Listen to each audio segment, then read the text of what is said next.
Құрметті білім алушылар, біз бүгін мәдениеттану пәні сабағынан өтетін тақырыбымыз антикалық мәдениет деп аталады. Бұл сабақта біз сіздермен антикалық мәдениет бойынша толық ақпараттар ала аламыз деп айтамын.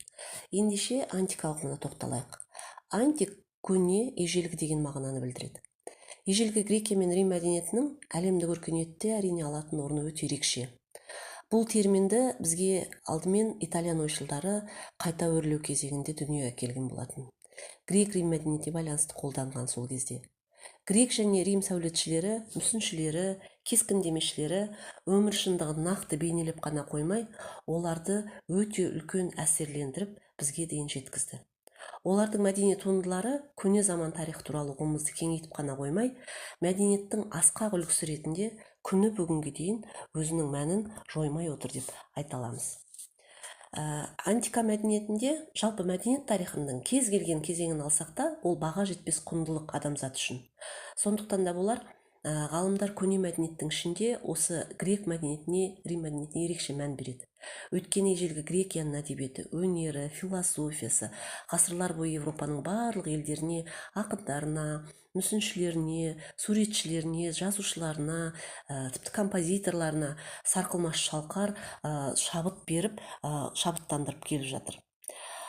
Келесі қайтадан антикалық мәдениетке оралатын болсақ, антикалық мәдениет латын тілінен аударғанда ежелгі грек және рим мәдениеттері деп айттық. Біздің заманымызға дейінгі 12-1 ғасырларды қамтитын дәстүрлердің, құндылықтардың, түрлі идеялардың, өнердің, мұраттардың тұтас бір жүйесі болып табылады.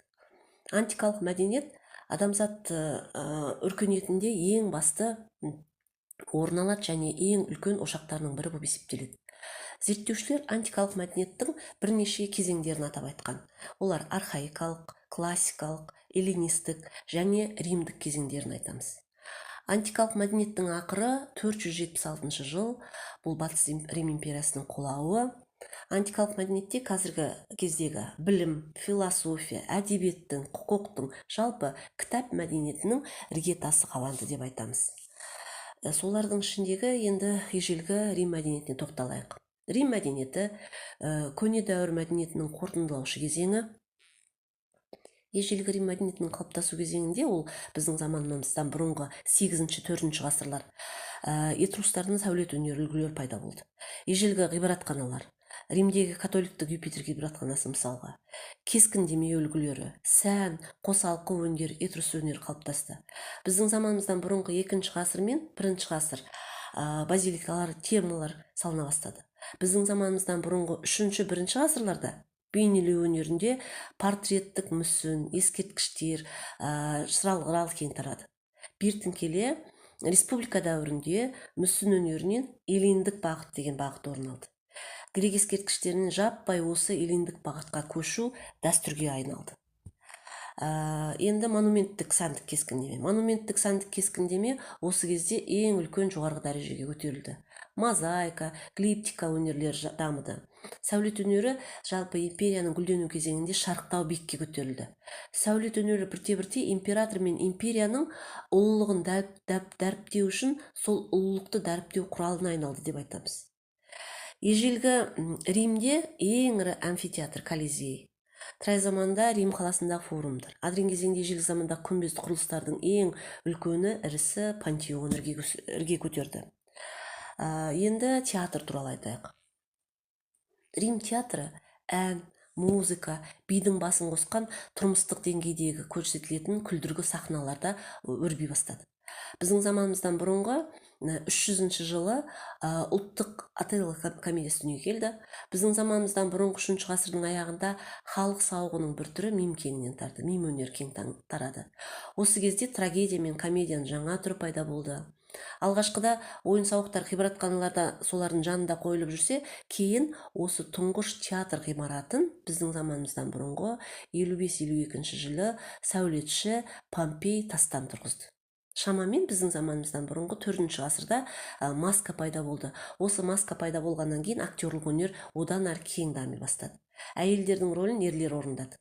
Империя дәуірінде цирк ойындары, әсіресе ежелгі амфитеатрлар мен колизейлерде гладиаторлардың сайысы қойылды.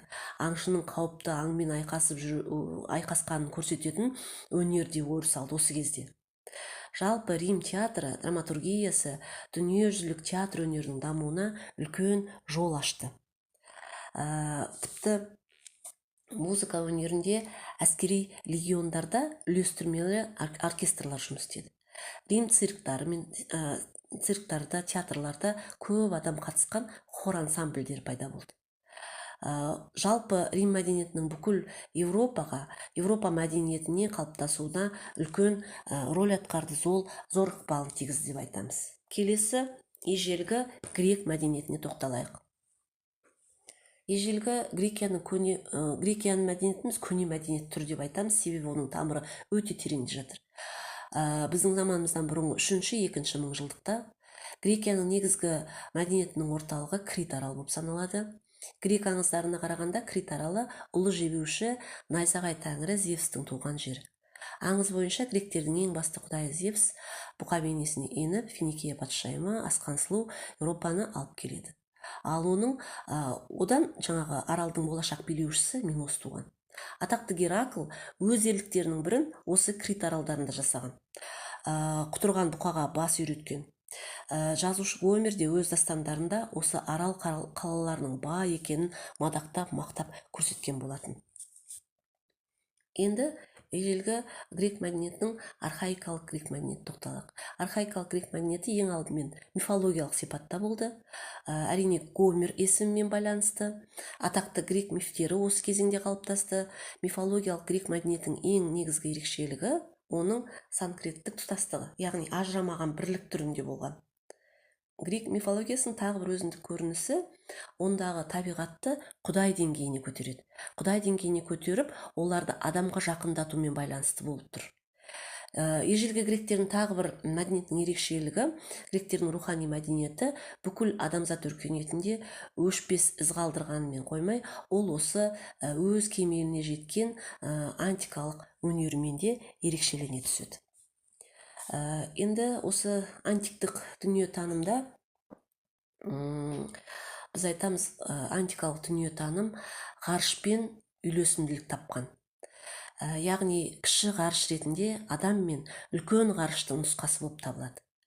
Антикалық мәдениет өрістеген үлкен классикалық грек мәдениеті әлеуметтік орта, полисті, азат тұлғамен үйлесімді байланыстыра білген антикалық адам өз болмысына мәдениеттілік өлшемдерін енгізе бастайды. Яғни, мәдениетті адам қандай болады? Мәдениетті адам ежелгі гректердің түсінігі бойынша өз бойына білімділікті жинаған, әсем ізгілікті жинаған, тән сұлулығы және жоғары сұхбаттық қасиеттерді қондыра білген. Грек философиясынан кейінгі барлық басты философтардың мәселелері осы грек философиясында талқыланған, әңгімелеген. Егер Сократқа дейінгі кезеңді біз Сократқа дейінгі философияны натурофилософиялық сарындар деп айтсақ, осы натурофилософиялық сарындар басым болды деп айтсақ, Сократ, Платон, Аристотель ол кезеңде адамға қарай бетбұрыс жасады. Яғни адамның жеке басы, оның мәдениеті, оның ұстанымы әңгіме бола бастады. Мінекей балалар, біз жалпы осы ежелгі антика дәуіріне үлкен бір саяхат жасадық. Осы саяхатымыздың соңына келе, мен сіздерге қосымша мағлұматтармен одан да әрі ой өрістеріңізді толықтырады деген сенімдемін. Ендеше бүгінгі сабағымыз аяқталды.